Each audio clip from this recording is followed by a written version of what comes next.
And I love a portrait. Hello, it's Tierra Marie of Tierra Marie Art or Tierra Mart.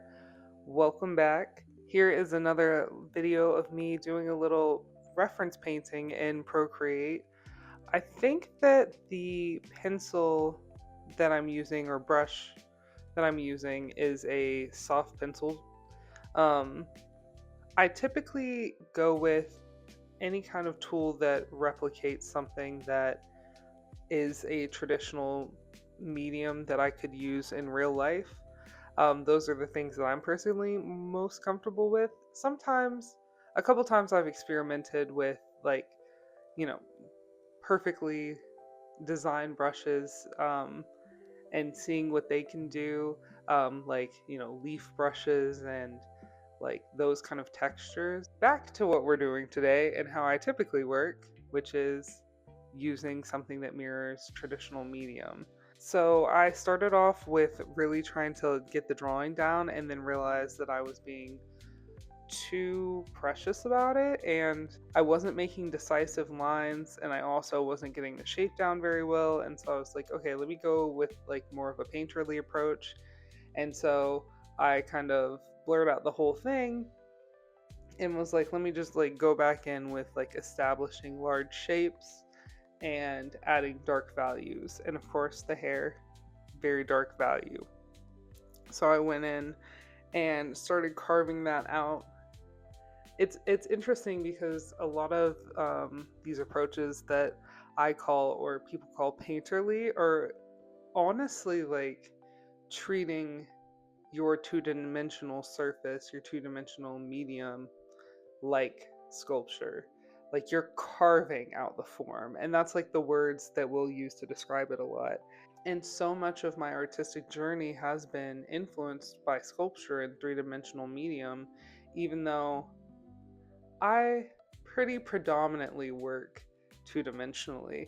It is rare that you will find me doing some three-dimensional stuff, but um, I do have, I almost said a love affair, but like I have this like burning desire in my heart to do pottery. Like I really want to go to a pottery class. It's something that I've tried before when I was younger, like a teenager, and I was very bad at it. But I just like, it's so special to hold something in your hand and like drink from a mug that was crafted by an artisan's hands with like intention and just infused with so much care and love and skill. It's incredible. I love sculpture. Um, but back to what I do, which is painting.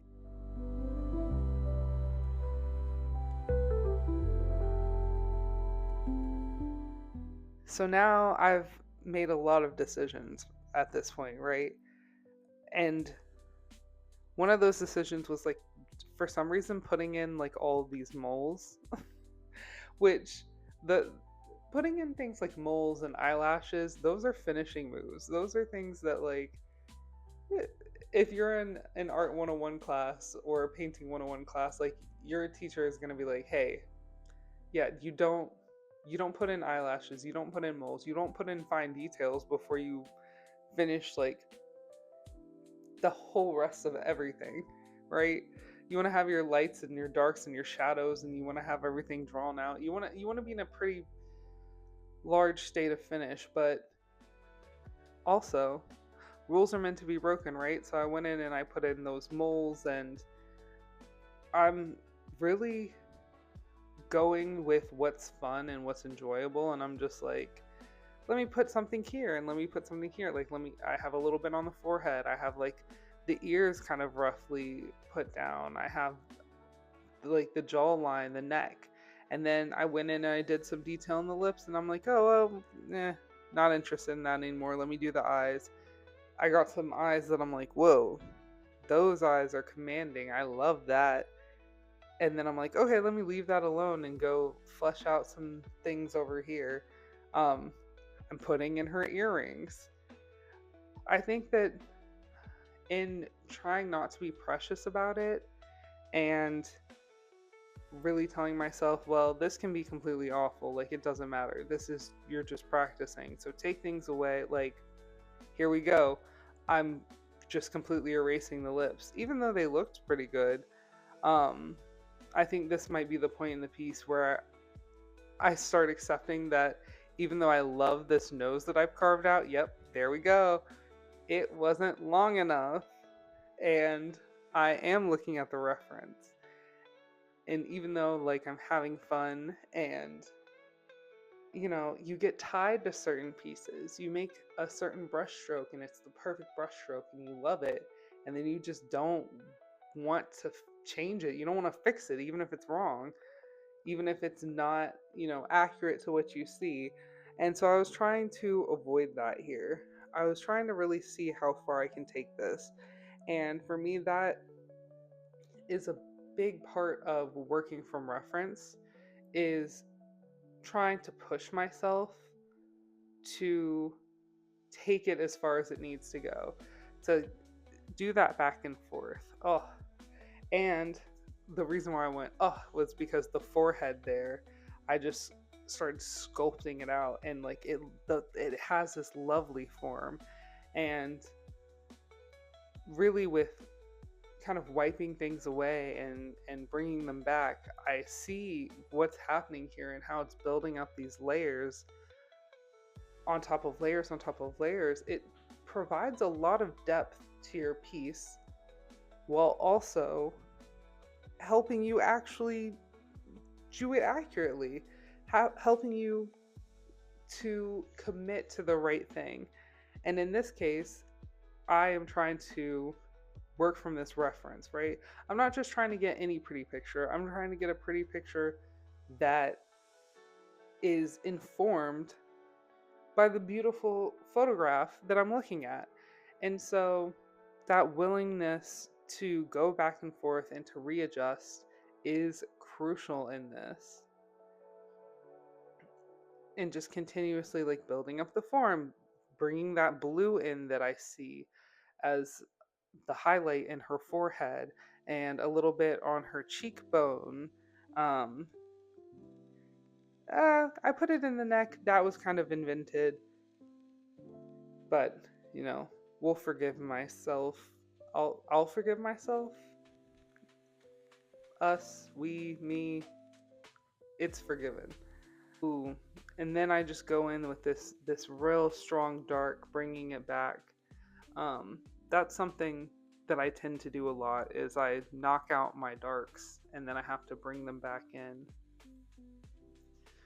And I think that it's really easy to go in and get excited by like loading up your brush, which in this case you're just clicking the color, but going in and adding the whites at the end of the piece, it's very easy to remember to do that, and it's almost like a little exciting, but it's much more difficult, I find, for myself. And generally a lot of people can relate to this. You don't want to go back and put in those darks because that feels like the opening move instead of the finishing move. But painting is much more of a chess game than checkers, right? So you're constantly recalibrating, recalculating, going in, going back and forth, remaking these decisions. So again, these brush strokes that I just put in on the cheek and that I'm doing on the forehead, these you know, crescent semicircle swaths of color that I'm putting down are really to try and build up that form and like make it feel round, make the forehead feel rounded, make the cheeks feel rounded. And right at the end, my microphone, well, it didn't die this time. I actually turned it off. So I'm re recording this last little bit of me talking. But I wanted to know what I would like to change and what I would like to do differently next time, which is not get precious about anything. So I talked about that a lot throughout this painting process. But did you notice once I put those eyes in, I did not change them. I thought that was a real fine bit of drawing I did, and I think they're lovely. However, that is a place that I could have been a little bit more accurate, especially that right eye. But that is for next time. So thank you for watching my process. This is Tierra Marie of tierramarieart.com. My Instagram is tierramart. And if you feel so inclined, please subscribe. Thank you, and I will see you next time.